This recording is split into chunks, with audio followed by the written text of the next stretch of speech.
Hello दोस्तों।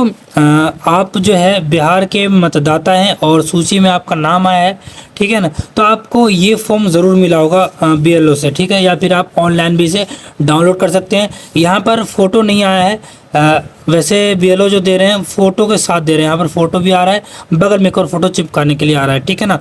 तो इस तरीके का गणना प्रपत्र प्रारूप जो है ये आपको भरना होगा, ठीक है। ये 2 पेज का है, ठीक। 2 पेज का मतलब ये भरना होगा। और जो जो डॉक्यूमेंट आपको देने हैं यहाँ पर लिखा होगा 11 डॉक्यूमेंट में से आपको देना है, ठीक है ना। किसको क्या देना है ये वीडियो के लास्ट में बताऊंगा। पहले चलिए इसको फॉर्म भरते हैं, ठीक है। फॉर्म को भरने से पहले यहाँ पर आपको नोटिफिकेशन दिखा देता हूँ। जब भी आप बिहार के ये वोटर आईडी कार्ड के साइट पर जाते हैं तो आपको ये नोटिफिकेशन आपको मिलने को मिलेगा, ठीक है ना। चलिए पढ़ते ये नोटिफिकेशन है क्या। देखिए, बिहार में मतदाता सूची विशेष ज्ञान पुनरीक्षण अभियान 2025 शुरू। तो कोई योग्य मतदाता छूटे ना, ये है। आइए आगे देखिए, यहाँ पर आप क्या करेंगे। बीएलओ क्या करेंगे, देखिए बीएलओ जो आपको मैं जूम करके दिखाता हूँ। घर घर जाकर आंशिक रूप से भरे गणना प्रपत्र, यानी कि ये बीएलओ करेंगे, घर घर जाकर भरेंगे और वो जमा कर लेंगे, ठीक है ना। और इसे वो ऑनलाइन अपलोड कर देंगे। और आप क्या करेंगे, देखिए गणना प्रपत्र को दोनों प्रतियों को भरें और ज़रूरी दस्तावेज़ों को स्व सत्यापित करके संग्रह करें और भरे हुए गणना प्रपत्र बीएलओ को जमा करें, ठीक है। एवं रसीद प्राप्त, मतलब रसीद ले लें उनसे। जमा करने के बाद जो है बीएलओ रसीद दे देगा आपको, ठीक है ना। अब इम्पोर्टेंट डेट क्या है इसके अंदर, देखिए नीचे की तरफ जूम करता थोड़ा सा, देखिए महत्वपूर्ण तारीख। गणना प्रपत्र भरने की अवधि 25 जून से लेकर 26 जुलाई तक है। यानी कि इसको भरने की जो तारीख है, मैं जूम आउट करूँ पहले। इसे भरने की तारीख क्या है, देखिए 25 जून से लेकर 26 जून तक, ठीक है। ये इसे भरने की तारीख है। और सूची में ड्राफ्ट के रूप में आ जाएगा, यानी कि 1 अगस्त 2025 को ये जारी हो जाएगा। भाई किसका आया किसका नहीं आया, किसका कैंसिल हो गया है। कैंसिल होगा मतलब कुछ गलत डॉक्यूमेंट लगाने की वजह से वो ड्राफ्ट में चला गया है। तो उसको सुधार करने के लिए कब बताया गया, देखिए अंतिम मतदाता सूची को प्रकाशन 30 सितंबर 2025, यानी आप 30 सितंबर तक आप इसे सुधार कर सकते हैं। और एक और महत्वपूर्ण जानकारी, देखिए जिनका 2003 में नाम है, यहाँ पर 1 जनवरी 2003 के मतलब तारीख में अगर नाम है आपकी मतदाता सूची में नाम आ रहा है तो आपको ये फॉर्म भरना है, ठीक है। और साथ में कोई और दस्तावेज देने की ज़रूरत नहीं है, बस माँ बाप के नाम बताने हैं, ठीक है ना। और अगर शादीशुदा होंगे तो उनके मतलब अहलिया घरवाली का नाम बताना है, ठीक है, यानी बीवी का नाम बताना है, ठीक है। चलिए अब इसको भरते हैं। यहाँ पर मैंने जो है इस क्यूआर कोड को मैंने काट रखा है प्राइवेसी के लिए। और यहाँ पर अपना जो है ये एपिक नंबर और ये जो भी एड्रेस है वो मैंने छुपा रखा है। चलिए सबसे पहले यहाँ पर पता लिखा है तो आपको पूरा पता लिख देना, जो भी आपके आधार कार्ड में है या फिर आपके पहचान पत्र में है, जो भी है वो यहाँ पर आप फिल कर देंगे, ठीक है। उसके बाद यहाँ पर आपको फ़ोटो चिपकाना है, नया फ़ोटो, ठीक है। चलिए नीचे की तरफ आएंगे, यहाँ पर आपको यहाँ पर जन्म तिथि लिखनी है अपनी। उसके बाद यहाँ पर आधार कार्ड लिख देना है।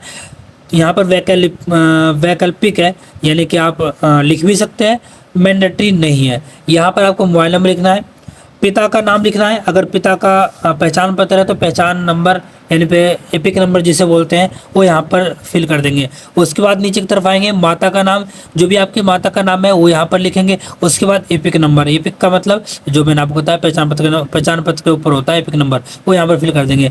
जीवन साथी का नाम, यानी बीवी है तो बीवी का नाम, अगर आप पति है तो पति का नाम, यानी पति पत्नी में से किसी एक का नाम आएगा। जो भी आप हैं वो यहाँ पर फिल कर देंगे, यानी जो भी आप हैं उसके अलावा, यानी जो आपकी पत्नी का नाम आएगा या फिर आपके पति का नाम आएगा, ठीक है ना। चलिए यहाँ पर उसका एपिक नंबर अगर है तो ठीक है, नहीं तो ज़रूरी नहीं है। चलिए अब यहाँ पर क्या है, दस्तावेज क्या लगाएंगे। देखिए अगर आपका वर्ष 18 से अधिक है, ठीक है ना, और आपका जन्म जो है 1987 से पहले हुआ है तो आपको क्या दस्तावेज लगाना है, किसी एक दस्तावेज को लगाना है, ठीक है ना। यहाँ पे लिखा हुआ अपने जन्म तिथि और या जन्म स्थान को प्रमाणित करने के लिए नीचे दी गई सूची में कोई एक दस्तावेज उपलब्ध कराएं। देखिए नीचे सूची कहाँ है, सूची आप सबसे पीछे आएंगे, यहाँ पर 1 से लेकर और ये 11 तक।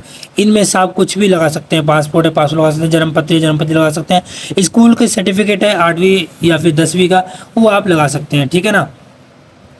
मान के चलो इनमें से आपके पास जो है कुछ नहीं है, ठीक है, तो आप क्या करेंगे, साथ में आधार कार्ड लगा देंगे, और अगर आपका जो भी डॉक्यूमेंट है आप इसके साथ लगा दें, ठीक है। जब है नहीं तो क्या करेंगे, कोई ना कोई डॉक्यूमेंट लगाना ही है, तो कोई भी डॉक्यूमेंट आप लगा लें, जितने भी डॉक्यूमेंट है इसके साथ लगा के जमा करा देना, ठीक है।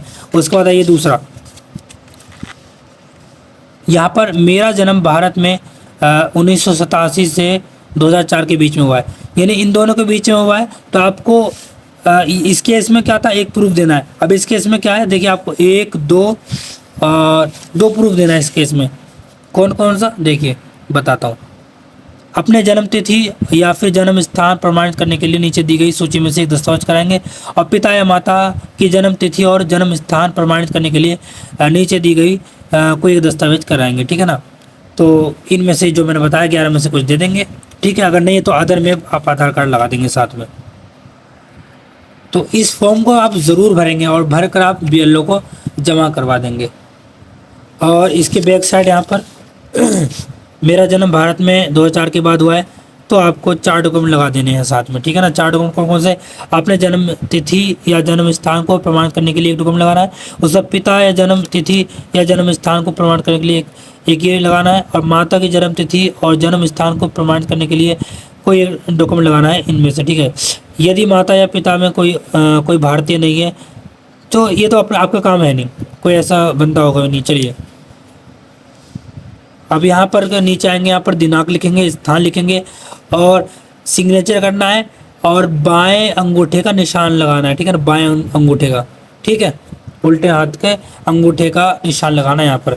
उसके बाद इस फॉर्म को अटैच करके और आधार कार्ड को अटैच करके आप जो इसके साथ, और ये जो नीचे है 11 डॉक्यूमेंट, इनमें से आप लगा देंगे। अगर आपका स्कूल की मार्कशीट है तो ज़रूर लगाएंगे, ठीक है ना। ये तो मैंने आपको ऑफलाइन बताया, किस तरीके से आप ऑफलाइन इसे भर कर अपने बीएलओ को देंगे। वैसे बीएलओ घर घर आएगा, ठीक है ना, यानी बीएलओ घर घर आएंगे। नहीं आते तो आप इसे फॉर्म भर के बीएलओ के पास आप जाकर जमा कर दें। आपके पास कोई और क्वेश्चन है मन में तो आप बीएलओ से पूछ सकते हैं। वैसे तो कुछ नहीं है, ज़्यादा इसके अंदर मीनाकारी नहीं है। आपको इस फॉर्म को भरना है और साथ में डॉक्यूमेंट लगाना है और जमा कर देना, बस ख़त्म। अगर हाँ, एक और केस, जैसे कि कोई दिल्ली से मतलब बिहार से कोई और अदर स्टेट में रह रहा है, प्रदेश में जाते हैं कमाने के लिए, अगर वो वहाँ रह रहा है और वो कैसे करवाए, देखो ऑनलाइन साइबर कैफ़े पे आप करवा सकते हैं डॉक्यूमेंट निकाल कर, ठीक है, निकाल करवा सकते हैं। वरना आप अपने बीएलओ को आधार कार्ड और जो भी आपका डॉक्यूमेंट है वो व्हाट्सअप कर दें, वो बीएलओ आपका काम कर देगा। सिग्नेचर भी आप व्हाट्सअप कर दें, ठीक है ना, वो आपका काम कर देगा। मैं आपको रिकमेंड करूँगा आप ऑनलाइन भी कर सकते हैं साइबर कैफ़े पे जाकर। नहीं आता है अगली वीडियो में बना दूंगा कि ऑनलाइन कैसे करना है, ठीक है ना, अगली वीडियो में ज़रूर बनाऊंगा ऑनलाइन के ऊपर। बाकी ऑफलाइन है, ऑफलाइन आप इस तरीके से करवा सकते हैं, ठीक है। आई होप कि वीडियो आपको अच्छी लगी होगी और आपके लिए नॉलेजेबल हुआ है। अगर ये वीडियो आपको अच्छी लगी तो वीडियो को लाइक करें, चैनल को तो सब्सक्राइब करें। अगर आपके मन में कोई कमेंट है तो आप हमें कमेंट कर सकते हैं, मैं बताने की कोशिश करूँगा, ठीक है। मिलते हैं अगली वीडियो में कोई और नए टॉपिक के साथ।